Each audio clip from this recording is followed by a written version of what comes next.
Il Corpo Forestale ha 11 basi elicotteri, quest'anno abbiamo 12 elicotteri su suolo regionale e abbiamo un'esperienza del personale delle 82 stazioni forestali e delle 10 basi navali, ma in particolare degli uomini del Corpo Forestale che arrivano per primi sull'incendio e che diventano direttori delle operazioni di spegnimento, che è di grande interesse per tutte le squadre che arrivano. L'esperienza degli uomini del Corpo Forestale va avanti anche attraverso la scuola del Corpo Forestale, che forma i propri uomini e li forma per essere direttori delle operazioni di spegnimento antincendi, quindi per coordinare sia le squadre a terra, di Forestas, dei volontari, dei barracelli, dei vigili del fuoco e anche di squadre internazionali che arrivano e lavorano con noi in piena sicurezza con dei disciplinari proprio ferrei su quali sono le loro capacità di intervento, però ci affiancano e vedono un modo diverso di lavorare che è quello della Regione Sardegna, molto strutturato,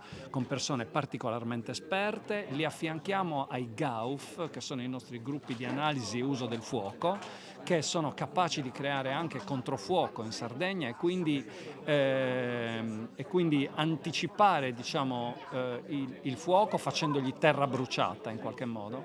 Non è facile per niente, quelli che si chiamano maestro de vogo in Sardegna, non è facile, serve grande esperienza, occorre farlo, solo alcuni, non tutti lo possono fare, noi ci siamo addestrati per fare questo lavoro attraverso la nostra scuola e devo dire questo suscita negli altri, in tutti coloro che vengono a vedere, molto interesse. In più ci aiutano nel lavoro quotidiano e anche noi abbiamo modo di studiare sia le loro tecniche e procedure, sia anche i loro mezzi e le loro capacità, diciamo di spegnimento. Quindi è un sistema virtuoso questo di avere mutuo scambio e anche noi adesso allestiremo insieme a Protezione Civile un modulo presumibilmente per poi riuscire ad andare anche all'estero a dare una mano e a esportare quello che facciamo. Un'altra delle cose interessanti sono le investigazioni che noi facciamo sugli incendi. Il Corpo Forestale non solo spegne, non solo coordina attraverso, visto che la legge ci attribuisce questo ruolo, ma poi quando arriviamo sugli incendi abbiamo anche una capacità di investigazione e di vedere come è nato l'incendio, perché se è di tipo colposo, se è di tipo doloso, se accade quasi mai è di tipo accidentale e poi facciamo statistica e questa statistica serve per programmare, per pianificare, per capire come, perché non riesci a gestire se non conosci. E allora conoscere i dati, sapere come sono nati gli incendi è la prima cosa che noi dobbiamo fare, oltre al fatto che poi nel momento in cui troviamo dei reati dobbiamo perseguire coloro che li hanno commessi. Ma questi dati in particolare ci servono per l'attività di prevenzione proprio, e quindi di pianificazione antincendi insieme a tutte le altre forze in campo. Il primo aspetto mi interessa in maniera particolare perché, se non sbaglio, anche l'Università di Sassari recentemente ha organizzato un incontro con oltre 100 studiosi da mezza Europa, proprio con l'argomento del fuoco prescritto, che potrebbe essere una soluzione a questo punto, perché sentendo molti sindaci del territorio si scontrano con una realtà dei fatti che vede il proprietario del terreno che vive Da probabilmente a un'altra parte. Milano, non si ricorda neanche che ha quel terreno là, quel terreno non viene curato, l'erba è alta e quindi agire con queste tecniche potrebbe aiutare concretamente a limitare i danni, perché questi incendi sono continui, ogni giorno intervenite Perfetto. 20-30 volte, non so. Allora, noi abbiamo circa 3.000 incendi l'anno, all'incirca, un po' meno, 2 anni fa sono stati 2.200, l'anno scorso 2.900, la media si sta portando intorno ai 2.700-2.800. Era 30 anni fa 3.300-3.400 incendi all'anno, quindi stanno un po' calando. Ma ci sono 3 condizioni importanti per l'incendio. La prima è naturalmente il caldo, la temperatura, abbiamo quest'estate temperature di 45 gradi, è evidente che con queste temperature comunque il rischio e il pericolo sono molto più elevati. Il vento naturalmente è un'altra delle componenti Una delle cose importanti però, come stava dicendo, è proprio lo spopolamento delle campagne e l'incuria, diciamo, delle campagne. Questo che cosa comporta? Comporta il fatto che soprattutto quest'anno che ha piovuto moltissimo e quindi fortunatamente non abbiamo più necessità di portare alle 6 del mattino con le nostre autobotti alimentare gli allevatori e gli agricoltori per il bestiame come facevamo l'anno scorso in piena siccità. Oggi i bacini sono, a parte il Cuga, sono tutti pieni. Però abbiamo invece appunto il problema di un materiale secco che durante tutto quest'anno si è creato, ha piovuto moltissimo, l'erba è cresciuta molto, non si taglia e allora è un mix esplosivo quello che sta accadendo, con temperature elevate, notti tropicali dove i boschi, le foreste non si riposano, quindi siamo con moltissime giornate, decine di giornate sopra i 20 gradi la notte, 20 addirittura 25 gradi la notte, siamo in pieno cambiamento climatico in atto da 30-40 anni, ce ne stiamo accorgendo adesso. Adesso occorre organizzarsi, la Regione ha anche una strategia di adattamento al cambiamento climatico e, come diceva lei, il Corpo Forestale, diciamo, si occupa sia di fuoco prescritto che di controfuoco. Il controfuoco è quello che agisce nello scenario operativo dove un fuoco sta avanzando e tu gli fai terra bruciata. Invece preventivamente si può organizzare quello che si chiama fuoco prescritto. Noi abbiamo un progetto diciamo sperimentale a Suni, in particolare negli ultimi anni, ma lo estenderemo ad altri comuni dove si fanno proprio dei fuochi controllati, quindi con delle aree di sicurezza, con tutto quello che serve, dove noi però affianchiamo la popolazione per spiegare come queste pratiche devono essere fatte, ma poi non devono essere pratiche fatte dal Corpo Forestale, ma pratiche fatte dalla popolazione stessa. La giornata di oggi dimostra proprio che io sono protezione civile, anch'io sono protezione civile. Protezione civile vuol dire ripulire i propri terreni, quindi seguire le prescrizioni regionali antincendi con attenzione, e quello del fuoco prescritto è una delle possibilità che è dato. Naturalmente nel periodo giusto, non si fa il fuoco prescritto ad agosto o a luglio, ma si devono fare nel periodo precedente, quindi ad aprile ai primi di maggio, quando l'erba è alta, si lavora in sicurezza con tutto ciò che la norma prescrive, che le prescrizioni regionali antincendio prescrivono, e ogni comunità si deve mettere in sicurezza ripulendo il proprio territorio. Non è solo questo, naturalmente, questa è una delle tante cose che si devono fare, ma è basilare, perché oggi le campagne sono oggettivamente in condizioni disastrose, proprio per le cose che ci dicevamo prima. Perché molte volte mi è capitato di intervistare gli anziani del paese e tutti mi raccontavano che prima, negli anni 60, quando loro erano ragazzini, diciamo, quindi metà del secolo scorso, tutti si bruciavano il terreno. Esatto. E siccome erano tutti bruciati, praticamente di notte se lo seguivano, eccetera, eccetera, era rarissimo che un incendio capitava, chiaramente, però era molto raro, perché tutti lo facevano.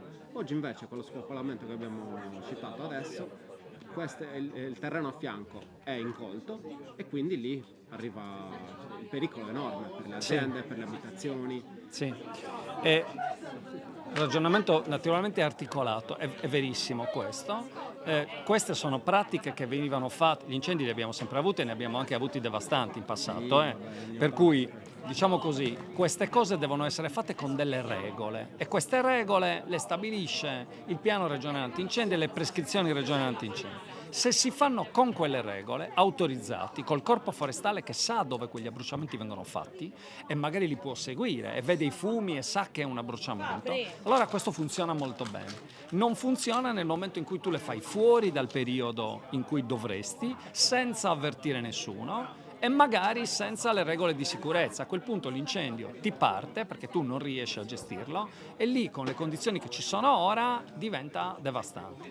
Quindi molti poi sono incendi oggettivamente dolosi, dove per diverse cause ci sono incendiari veri e propri criminali che attentano alla sicurezza delle persone, magari pensando di fare chissà cosa, con disattenzione, non necessariamente per odiare qualcuno e mettere fuoco, però questo accade. Ci sono anche quelle casistiche, la casistica è molto variegata e molto articolata. Abbiamo ordigni incendiari di tutte le tipologie che abbiamo studiato, investigato e che conosciamo molto bene. E che in realtà poi fortunatamente in molti casi ci hanno portato anche a arrestare quelle persone, qualche volta anche in flagranza di reato. Non è facile perché l'incendio in flagranza è difficile,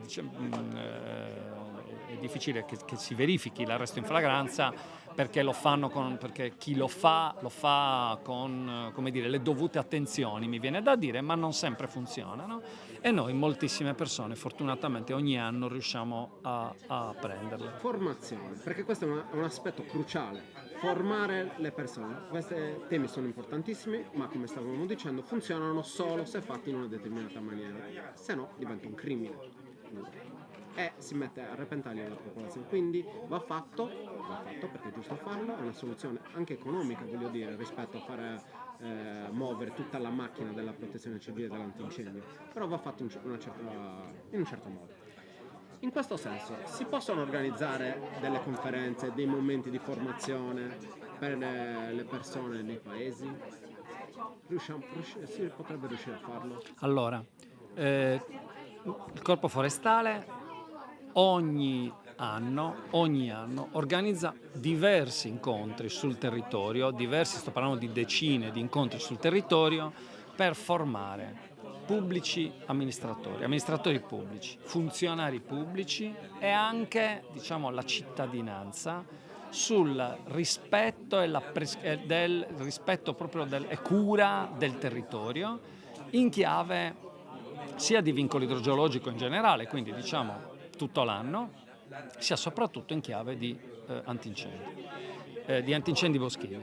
Ci sono incontri con tutti gli amministratori per raccontare cosa sono le prescrizioni antincendi, come si fanno, come devono essere organizzati i parcheggi nelle spiagge, che tipo di vie di uscita devono avere, come vanno ripuliti, quali squadre devono esserci, che tipo di sicurezza può essere fatta. Sono incontri che facciamo non da soli come Corpo Forestale, ma insieme ai colleghi di Forestas, ai vigili del fuoco che ci affiancano e che raccontano tutte le buone pratiche che possono essere messe in atto.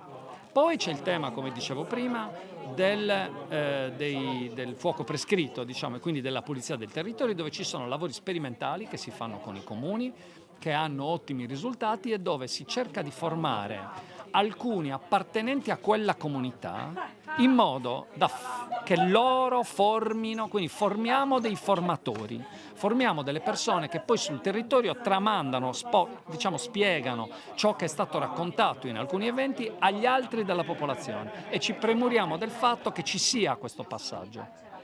E questa è una pratica, secondo me, che funziona molto bene. Perché non potete essere ovunque. Che noi non possiamo essere ovunque e soprattutto non possiamo fare il lavoro che deve fare ogni cittadino, perché protezione civile è ognuno di noi. Allora, se ognuno di noi, ognuno deve fare la sua parte, come la strategia del colibrì, che è una bella storia africana che racconta di come veramente ognuno deve fare la sua parte, anche se piccolissima. Se piccolissima è pulirti la tua striscia di terra, quello lo devi fare.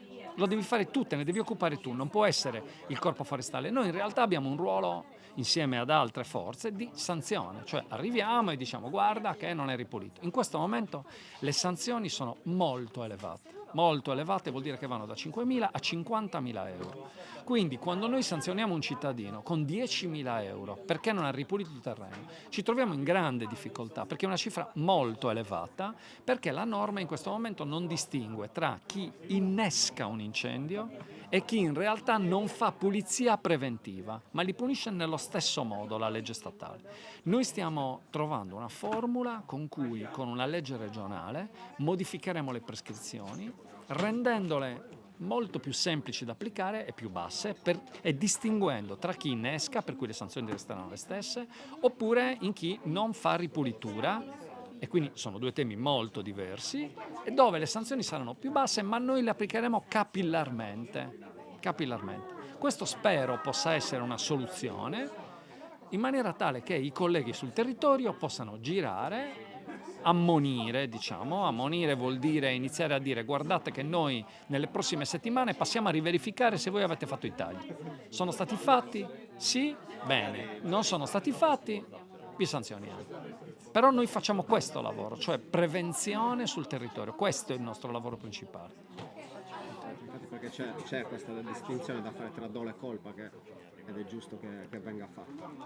Sì, però qua io facevo una distinzione tra, diciamo, causa d'innesco e mancata ripulitura. La mancata ripulitura non è un dolo, cioè è una colpa e anche nella causa, perché in realtà noi dolo e colpa, è vero questo?